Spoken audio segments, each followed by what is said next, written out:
नमस्कार, माली समाचार हिंदी में आपका स्वागत है। मैं दिनेश माली। एफडीए का कड़ा निर्देश।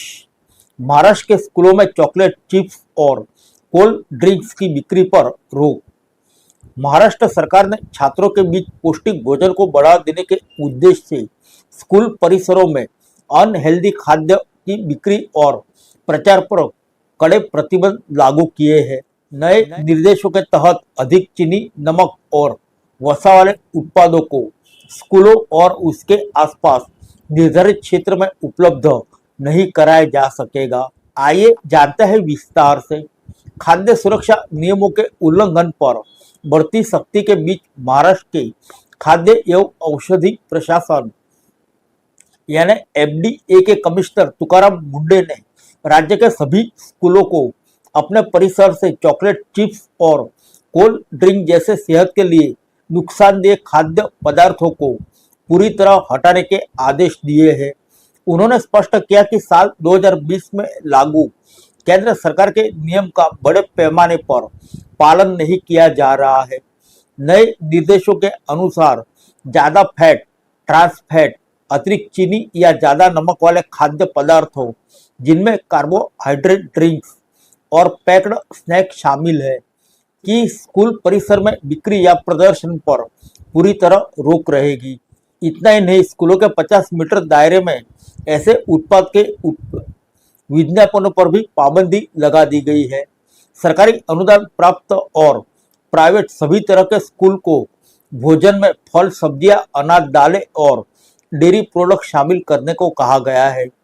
तुकाराम मुंडे ने मुंबई में प्रेस कॉन्फ्रेंस में बताया कि बच्चों के लिए नुकसानदेह खाद्य पदार्थों की पूरी सूची एफडीए की वेबसाइट पर उपलब्ध है। उन्होंने साफ कहा कि कोल्ड ड्रिंक्स, चॉकलेट, कैफीन वाले पेय और उसके 50 मीटर दायरे में नहीं मिलने चाहिए। जब उनसे पूछा गया कि अजीनोमोटो वाला चाइनीज खाना स्कूलों के आसपास बेचा जा सकता है तो उन्होंने साफ लहजे में ना कहा। उन्होंने दोहराया कि इस कदम का मकसद छात्रों की सेहत में सुधार लाना है। यह निर्देश प्री प्राइमरी से लेकर हायर सेकेंडरी, रेसिडेंशियल स्कूलों, हॉस्टलों और राज्य बोर्ड सीबीएसई से जुड़े सभी संस्थानों पर लागू होगा। इसके दायरे में स्कूल कैंटीन, मील डे देने वाली एजेंसियां और आसपास की खाने पीने की दुकानें भी आएंगी। स्कूलों को यह सुनिश्चित करना होगा कि परोसे जाने वाला खाना तय पोषण मानकों के मुताबिक हो। एफडीए ने पाया कि कई स्कूल कैंटीन बिना रजिस्ट्रेशन के चला रहे हैं और नियम के बावजूद ऐसे उत्पाद बेचे जा रहे हैं। नियमों के पालन के लिए क्या करेगी एफडीए? नियमों का पालन कराने के लिए तुकाराम मुंडे ने हर स्कूल में एक नोडल ऑफिसर नियुक्त करके उसे ट्रेनिंग देने का निर्देश दिए हैं। स्कूलों को मेन गेट पर चेतावनी बोर्ड लगाने, फूड बिजनेस लाइसेंस प्रदर्शित कराने और डिजिटल प्लेटफॉर्म पर अनहेल्दी खाने का विज्ञापन ना दिखाने का आदेश दिया गया है। शिक्षा विभाग को यह सुनिश्चित करना होगा कि पीएम पोषण योजना के तहत खाना सप्लाई करने वाली एजेंसियों के पास वैध लाइसेंस हो। नियमों के पालन को स्कूल की मान्यता प्रक्रिया से जोड़ा जाएगा और बार बार उल्लंघन करने पर स्कूल की मान्यता भी रद्द की जा सकती है।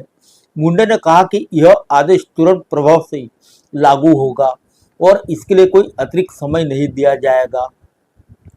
आदेश के तहत खाद्य सुरक्षा अधिकारी को साल में कम से कम 2 बार हर स्कूल का मुआयना करना होगा। इस दौरान लाइसेंस, साफ सफाई और 50 मीटर दायरे में नियमों का पालन की जांच होगी। साथ ही साल में कम से कम एक बार खाने के सैंपल भी लिए जाएंगे। नियमों के गंभीर उल्लंघन पर कानूनी कार्रवाई और कड़ी सजा का प्रावधान भी किया गया है। तुकाराम मुंडे ने कहा कि यह काम चुनौतीपूर्ण है, लेकिन बच्चों की सेहत सुधारने का एक बड़ा मौका भी है। फिर मिलेंगे अगले बुलेटिन में अन्य किसी खबर के साथ। तब तक के लिए इजाजत दीजिए। नमस्कार।